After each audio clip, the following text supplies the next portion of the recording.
অনেক ধন্যবাদ। আসলে আমি প্রথমেই ক্ষমা চেয়ে নিচ্ছি, মানে ভয়ঙ্কর ব্যস্ততার মধ্যে আমি এখানে এসেছি। আমাকে এখান থেকে গিয়ে আবার একটা ভয়ঙ্কর ব্যস্ততা একটা সময়ের মধ্যে পৌঁছতে হবে।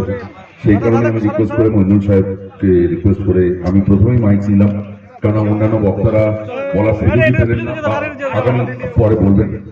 আমি অনুষ্ঠানটা শুরু করে দিয়ে আমি যাব।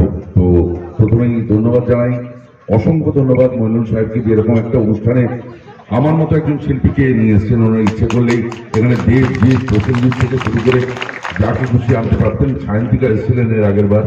তো ইচ্ছে করলে আমার মতো একজন ক্ষুদ্র শিল্পীকে নিয়ে এসছেন, আমি তার কাছে আভারী। তো আমি অনেক অনেক ধন্যবাদ জানাবো মইনুল সাহেবকে, এবং অনেক অনেক ধন্যবাদ জানাবো যার ঐকান্তিক প্রচেষ্টা না থাকলে, তিনি যদি না চাইতেন, আমার বন্ধু বাস্তব মিত্র, তিনি এখানে উপস্থিত নেই, তো তার তিনি আমাকে এখানে আনার জন্য তিনি যথেষ্ট বলেছিলেন যে তোমাকে নিয়ে যাব, যেতে হবে ওখানে। এবং আমাদের সৃষ্টি ইভেন্টের সুমন জয়, তাদেরও ধন্যবাদ জানাবো। তারা বাস্তববাবুর অত্যন্ত কাছের লোক, তাদের মাধ্যমে এখানে আসা। ধন্যবাদ জানাবো আমাদের ফারাক্কা থানার আইসি নীলোৎপল স্যারকে, তার সঙ্গে এখানে আলাপ হলো, ভালো লাগলো। আগামী দিনে আমার সত্যি কথা বলতে প্রায় 4 থেকে 5 হাজার পুলিশ বন্ধু, আমার 20-25 জন ফিল্মের অভিনেতা বন্ধু নেই, কিন্তু আমার পুলিশ বন্ধু আছে প্রায় 4 থেকে 5 হাজার, বিশ্বাস করুন আর না করুন। আর মঞ্চে উপবিষ্ট আমাদের হেড অফ দ্য ডিপার্টমেন্ট, স্যারের নামটা ভুলে গেলাম স্যার, আর কে পান্ডা, তাকে অনেক ধন্যবাদ জানাই। আর মঞ্চে যারা আরো উপস্থিত আছেন, যারা বয়োজ্যেষ্ঠ আছেন, তাদের প্রণাম।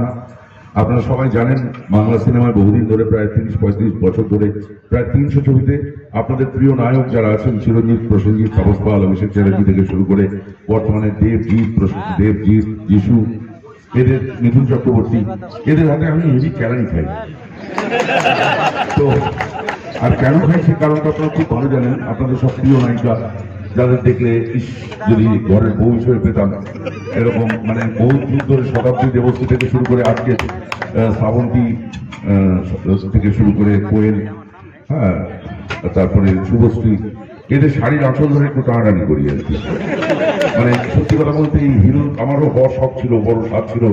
প্রসেনজিৎ চ্যাটার্জির মতো রচনা ব্যানার্জির কোমরটা একটু জড়িয়ে ধরি, গাছের ডাল ধরে ঝুলে ঝুলে একটু গান গাই, নরম মিষ্টি গালে আমার এই দেড়ো গালটা একটু ঠেকাই।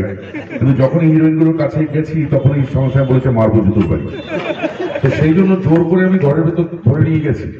মানে অন্ধকার রাত্রিরে একা খবর পেয়েছি যে একা যাবে, হিরোইন তুলেছি, বুঝিয়েছি, মারুতি ভ্যানে নিয়ে অনেক দূর চলে গেছি, কেউ খবর পাবে না। ধরে হিরোইনকে সবে বলেছি এইবার কোথায় যাবে সুন্দরী, সে আমাকে বলছে আপনি আমার দাদার মতো। আমি বললাম দাদা আমার ডাক নাম। ঠিক তারপরেই ধরেছি কি ধরেনি, প্রত্যেকে যে হিরোরা বাইক দিয়ে দরজা ভেঙে ঢোকে আর উদুম কেনাতে শুরু করে। তো ন্যাচারালি আমি আজও মাথায় ঢোকে না যে ওদের খবরটা কোত্থেকে পাই। আর এখনকার যে দুটো হিরো, বিশেষ করে দেব আর জিৎ, এটা তো আবার ইউটিউবে আপলোড হয়ে যাবে, দুটোই হারামজাদা। তো বিশ্বাস করুন, একটাও মারতে দেয় না। মারামারি শুরু হলে প্রথম থেকে মারতে থাকে, মারতে মারতে রক্তাক্ত হয়ে আমি যতক্ষণ না হয়ে যাবো ততক্ষণ মারে। ডায়লগ বললেও তার অধিকার নেই। আমি যদি কোনো হিরোকে কোনো ডায়লগ বলে দিই, যে কোনো ভারী ডায়লগ বললাম, তখন হিরো ও ডিরেক্টরকে ডাকবে, স্ক্রিপ্টটা ডিরেক্টরকে ডাকবে, যে লিখেছে তাকে ডাকবে, ডেকে এমন একটা ডায়লগ আমার ডায়লগের পরে সেট করবে যে আমার ডায়লগটাও খেলতে শুরু করবে। উদাহরণ দিচ্ছি, দেখুন এই ডায়লগও বলা হয়। সেটা হচ্ছে যে একটা সিনেমা, সুপারহিট সিনেমা, উনি নামও বলেছেন তার একটু, সেই সিনেমাটায় আমাদের দলের দুজনকে মেরে দেওয়া হয়েছে। তো আমার উপরে দায়িত্ব পড়েছে বদলা নেওয়ার। তো আমি অনেকগুলো মুষ্টানরা যেমন থাকে আমার সঙ্গে, ছুরি, চাকু, বোমা, পিস্তল নিয়ে মারতে মারতে বলছি মার। হঠাৎ থেকে হিরো, বম্বের হিরো, দামি হিরো, এরকম সাদা প্যান্ট সাদা আমার উপরে দাঁড়িয়ে আছে। উনি এসেছিলেন বোধ হয় এখানে কোথাও। তো আমি সামনে গিয়ে দাঁড়ালাম, আমার ডায়লগ ভারী, চমকাবেন একটু সবাই। আমি কি বলছি, চিনিস আমাদের রতন বসা, ভূতের গেলে বসা।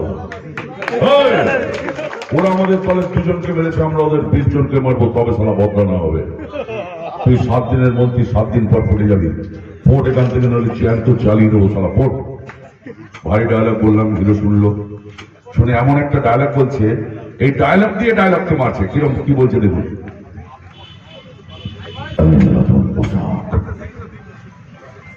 গুন্ডামি শেখাস না। আমার যেখানে জন্ম সেখানে দাইমা নাইকিটা হাতে পেটে ধরিয়ে দেয়, ওটা মাস্তানির আঁতুর ঘর। তুই যদি বাঁচতে চাস তুই সালা ফোট এখান থেকে, নইলে মারবো এখানে, লাশ পড়বে শ্মশানে। বড় স্বাদ ছিল ভেবেছেন, বুঝেছেন, মানে বড় স্বাদ ছিল হিরোদের জড়িয়ে ধরবো, হিরোদের জড়িয়ে ধরবো, একটু নাচ গান করবো, সেটা কপালে হলো না। সারা জীবন মারি খেয়ে গেলাম, কয়েক কোটি খুশি খেয়েছে।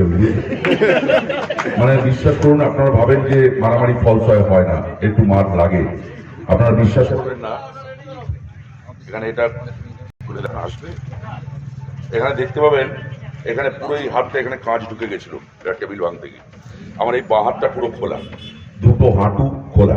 আমি ওনাকে বলেছি, বলো মাকে একটু হাঁটতে, আমি একটু হাঁটতে পারবো না, হাঁটু প্রচন্ড, আমার হাঁটু ঘুরে গেছে, কোমরটা ভেঙে গেছে। তো ন্যাচারালি এগুলো হয় না। তো ডায়লগও বলার সাথ ছিল, বড় ভারী ভারী ডায়লগ বলবো, কিন্তু হয় না। আমি হিরোদের ডায়লগ ধার করেই বলি। দেখুন কি সুন্দর বলে হিরো, বুকটা ভরে যায়। সুভাষ, বউ হারালে বউ পাওয়া যায়, মা হারালে মা পাওয়া যায় না, বুকটা ভরে যায় না। কি সুন্দর ডায়লগ বলে, কেঁদো না মা, কেঁদো না, ওই দেখো মা গাছের ফাঁক দিয়ে আকাশ দেখা যাচ্ছে। মা গো, ওই আকাশ ভরা কান্না যখন বৃষ্টি হয়ে ঝরে পড়ে পৃথিবীর বুকে, তখন ধরিত্রী মা সেই কান্নাকে বুকে ধরে ফসল ফলায় তার সন্তানদের জন্য। তুমি যে আমার সেই মা গো, কেঁদো না মা, কেঁদো না, কেঁদো না মা, কেঁদো। তো এই আর কি। তো